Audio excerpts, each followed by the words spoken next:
روشنی کے سفر میں آپ اپنے میزبان آفتاب احمد خانزادہ کے ساتھ ہیں۔ آئیں سقراط کی کامیابی کا راز بتاتے ہیں آپ کو۔ لوگوں کے ساتھ ایسی باتوں سے اپنی گفتگو کا ہرگز آغاز نہ کریں جن پر انہیں آپ سے اختلاف ہو، بلکہ جن باتوں میں وہ آپ سے متفق ہیں آپ ان پر زور دیجئے۔ اپنی گفتگو کے دوران میں متواتر زور دیتے رہیے، ممکن ہے تو اس بات پر زور دیتے رہیے کہ آپ دونوں کی منزل ایک ہی ہے۔ اختلاف مقصد کا نہیں بلکہ طریقہ کار کا ہے۔ دوسرے شخص کو اپنی گفتگو کے آغاز میں ہی ہاں ہاں کہنے پر مائل کر لیجیے۔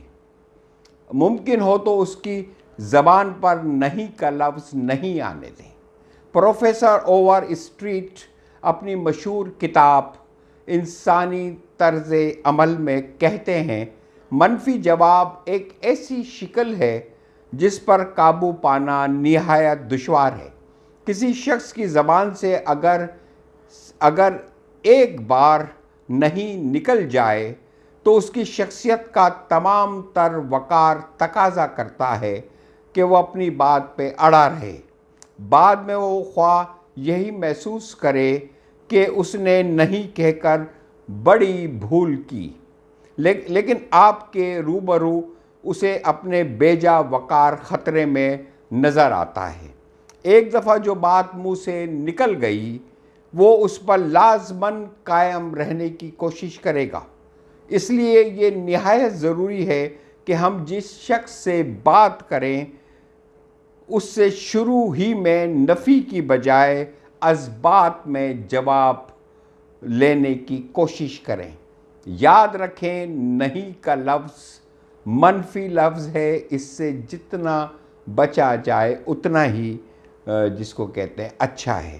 کامیاب مقرر شروع میں ہی بہت سے جوابات اثبات میں لینے کی کوشش کرتا ہے۔ اس طرح وہ سامعین کو نفسیاتی اعتبار سے اپنی بات قبول کرنے کے لیے تیار کر لیتا ہے۔ یہ کامیاب مقرر کی سب سے بڑی نشانی ہے۔ اس کی مثال فٹ بال کی سی ہے۔ ہم اسے ٹھوکر مار کر جس طرف بھیجیں ادھر سے ادھر دائیں یا بائیں موڑ دینے کے لیے تھوڑا سا زور لگانا پڑتا ہے، لیکن اسے الٹی سمت لوٹانے کے لیے بہت زیادہ جس کو کہتے ہیں محنت خرچ کرنا پڑتی ہے۔ سقراط شہر ایتھنز کے بھنورے تھے۔ وہ نہایت جدید بزرگ واقع ہوئے تھے، حالانکہ وہ ننگے پاؤں پھرا کرتے تھے۔ ان کی عمر 40 سال کی ہو گئی تھی۔ ان کا سر گنجا ہو گیا تھا اور انہوں نے ایک 19 سالہ دوشیزہ سے شادی کی تھی۔ انہوں نے اپنی تھوڑی سی زندگی میں وہ کارہائے نمایاں سر انجام دیے کہ انسانی تاریخ میں بہت کم لوگوں نے انجام دیے ہوں گے۔ وہ دنیا کے سب سے بڑے دانا شخص کہے جاتے ہیں۔ انہوں نے انسانی خیالات کی رو کو یکسر بدل کر رکھ دیا۔ آج ان کی وفات کو نہ جانے کتنی صدیاں بیت چکی ہیں، لیکن ان کا نام آج تک بڑی عزت کے ساتھ و احترام کے ساتھ لیا جاتا ہے، اور دانش کی وہ اعلیٰ معراج پر آج بھی کھڑے ہیں، اور وہ دنیا کے ان 2-4 داناؤں میں سے ہیں جنہوں نے اس بے چین اور بے قرار دنیا کو روشنی اور امید کا پیغام دیا، دانش کا پیغام دیا، نئی سوچ اور نئی فکر کا پیغام دیا۔ ان کا طریقہ کار کیا تھا؟ کیا وہ لوگوں سے یہ کہا کرتے تھے کہ تم غلطی پر ہو، توبہ کیجئے؟ سقراط سے یہ ناممکن تھا کہ وہ ایسی بات کیا کرتے۔ وہ نہایت بردبار تھے۔ ان کا طریقہ کار طریقہ سقراط کے نام سے آج بھی مشہور ہے۔ اس کی بنیاد اپنے حریف سے ہاں ہاں میں جواب لینے پر تھی۔ وہ ایسے سوالات کرتے تھے جن پر ان کے مخالفین بھی رضامندی کا اظہار کرتے، وہ اپنے سوالات کے جواب برابر اثبات میں لیتے رہتے، حتیٰ کہ وہ کافی مقدار میں ہاں کے جوابات حاصل کر لیتے۔ وہ مسلسل ایسے سوالات کیے جاتے کہ ان کا حریف غیر شعوری طور پر سقراط کی اس رائے سے متفق ہو جاتا جس سے وہ چند منٹ پیشتر سختی سے انکار کر رہا تھا۔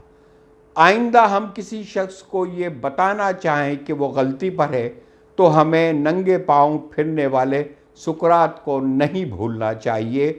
اپنے حریف کے ساتھ نرمی سے بات کیجیے اور ایسے سوالات کیجیے جن کے جوابات وہ ہاں میں دے سکے۔ ایک چینی کہاوت ہے جس میں اہل مشرق کی قدیم ذہانت چھلکتی ہے۔